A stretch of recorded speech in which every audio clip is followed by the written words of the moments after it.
So let's just do kind of a primer first of just of PokerCows. Okay. And then I think we're going to use a lot of this time to also explore. So it's not like you've spent your whole career trying to develop an online gaming virtual experience. No, it actually was more of a, I don't want to use the word accident, but it was our regular home poker group. We're not Hold'em players. We're a dealer's choice group, and we don't play that often. We play maybe 3 or 4 times a year. Okay. Everybody's so busy. And they're spread out. Are these well, we have one that has moved to Orange Beach, but and that kind of plays into the way PokerCows was set up. It's when COVID hit, we couldn't get together to play poker, and I asked my son. He had just gotten out of college and he's an excellent coder, and I said, man, can you just design this one game that we play and gamble and have a good time on? And it's called 727. And I said, I hear that this company Twilio, it's real easy to integrate the video in with it. I said, I liked the game and the video. And within a couple of days, he had that one game for us. And I called up my friends. I mean, it was very basic. It's not formatted on the screen or anything like that. It was just right. The videos everywhere and cards next to the videos. And me and my buddies got together and we played that one game for hours and hours. And it was so much fun. It was just like we were sitting there together. And most home poker games, there's a little drinking and having a big time and a lot of laughs. And one of the guys commented during the game, he's like, there might be a market for this. And I was like, dude, I'm 10 steps ahead of you on this. I'm already thinking about the way the platform would be laid out. And yeah.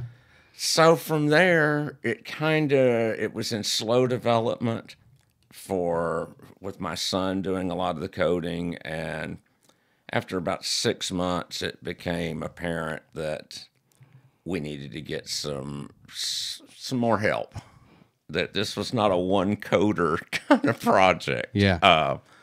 So we brought in somebody with experience in gaming. And for 2 years, it slowly developed. I had a regular job. I owned and managed apartment complexes over in Decatur, and didn't have the time or energy to put into PokerCows. But I ended up selling those last year, and when I sold those properties, it opened up a lot of spare time and some capital to pursue PokerCows, and then we went full steam ahead with it. And we've been in beta testing. We're still adding some tweaks to it, but it's basically just it's a platform for friends. It's Sure. really it has Texas Hold'em, but our group doesn't even play Texas Hold'em. We may play a couple of hands, Right. but we don't do a full rotation like most Hold'em. We don't do tournament play. None of that. We're old guys, Yeah. We're in our 50s and 60s, if that's old guys. And So one natural question is, you were only going to play 3 or 4 times a year in person for whatever reasons, but now this is allowing you.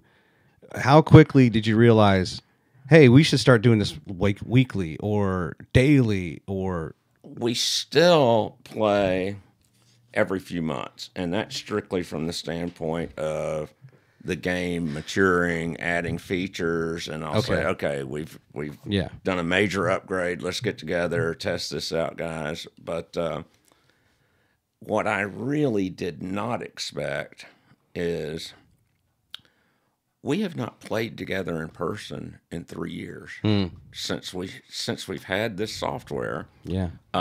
It's just easier to get everybody's time coordinated. We've got one guy that used to be a regular in our group that moved to Orange Beach, so he can play. I surely didn't expect that it would take over for our in-person game, but it has. It's just easier, and frankly, at the end of every poker game, the group is so happy because there's no drinking and driving. You're at home already. Yeah. It's a convenient, and it's like, well, that was fun, guys. See you next time. Click, and you're gone. Right. And so yeah. So explain. I've never heard of it. Did you say it was called 727? 727. That is Explain that game.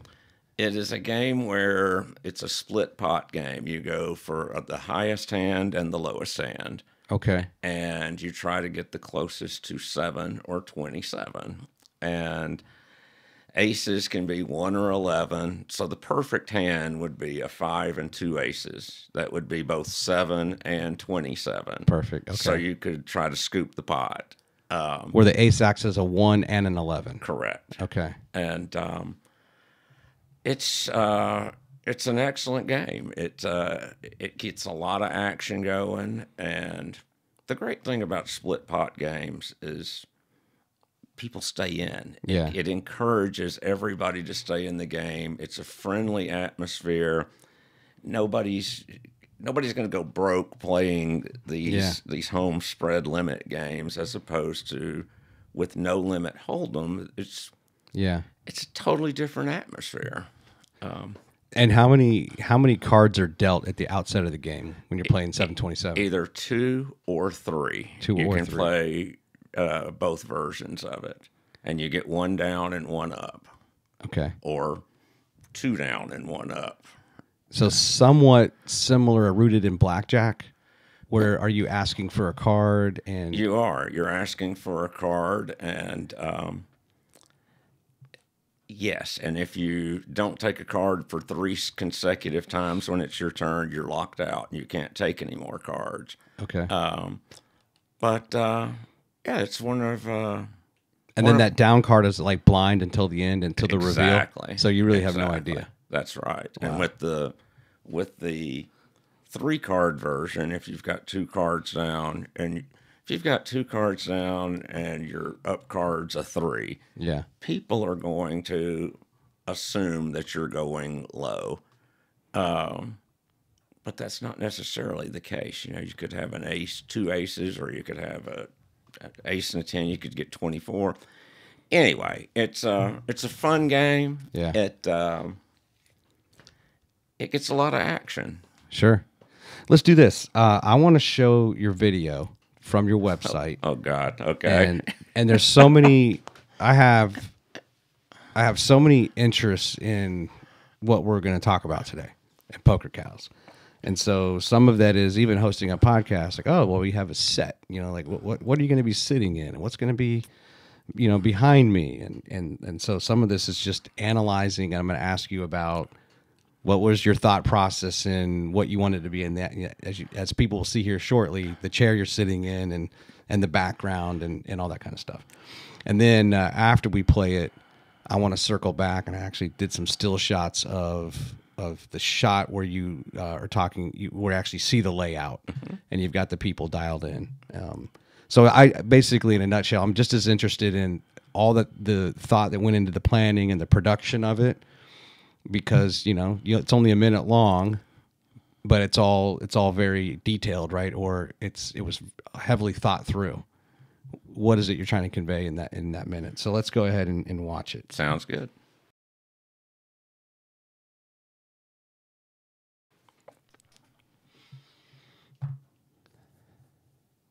Hi, I'm Bill Collins, the creator of PokerCows.com. If you're new here, welcome. PokerCows is home to 15 different games with wild cards and other options. You've probably played a lot of these games, like High Chicago, Follow the Queen, and Pass the Trash. If you don't recognize the names, chances are you'll recognize the games. Getting started is easy. Number 1, choose your host. This will be the person who sets up the poker table and invites the other players to the game. Number 2, enter the game code provided by your host. You simply type it in on PokerCows.com or by clicking a provided link. Number 3, enable your camera and microphone. Make sure you enable your camera so that your friends can see your face when you're bluffing and call you out on all your bullshit. And that's it. I love it. Yeah, I liked it too, and you can thank our friends at Active 8. Oh, they're the ones who made it. Absolutely. Oh, that was so cool. So then they really, what was the requirement you gave them when you said, okay, I want to do this promo, if instructional in a way? I left it to them. I said I want to do instructional is exactly what it was. I said I want it to be to convey how super easy it is to get on, because I think people naturally have older people in particular have a fear of technology, I would think. And it's very easy. We wanted to make it as simple as possible to get onto the game and get things set up and going.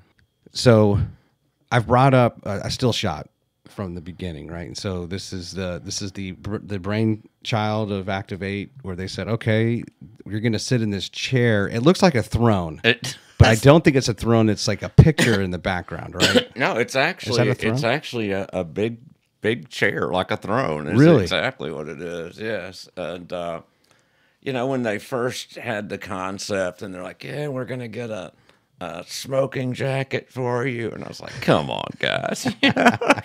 Are you sure? And finally I just said, okay, you guys are the marketing company, I'm going to give y'all control. I'll have a few words to throw in here and there, but okay, yeah, it's I think they've done a good job. And you're a cigar Well, aficionado? Actually, I don't drink. I used to drink 12 years sober now, but Okay. I'll have an occasional cigar. It was just kind of part of the, it's, I guess the Hugh Hefner type touch with the robe, and I don't know. I saw one of the test groups recorded themselves, and I was reviewing the video, and somebody was asking, they said, hey, do you think that guy in that video is the owner of the company or spokesperson or what? And one of the other guys says, I'm not sure, but it looks like he's trying to be the most interesting man in the world, but he looks like the most uninteresting man in the world. So how many takes did it take? Actually only, I think 2. Really? Yeah. Yeah, I mean, I think this may actually be the very first one, and then we did a couple of others, but I think the first may have been the one that we Did you have a script behind you that you were reading from? I had a teleprompter that was flying by that I was trying to keep up. Yes. Yeah.